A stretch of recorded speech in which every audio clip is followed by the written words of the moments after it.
ذلك ومن يعظم حرمات الله فهو خير له عند ربه.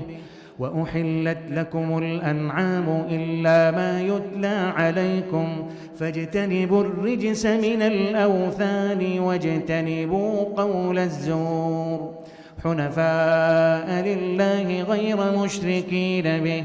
ومن يشرك بالله فكأنما خر من السماء فتخطفه الطير أو تهوي به الريح في مكان سحيق. ذلك ومن يعظم شعائر الله فإنها من تقوى القلوب.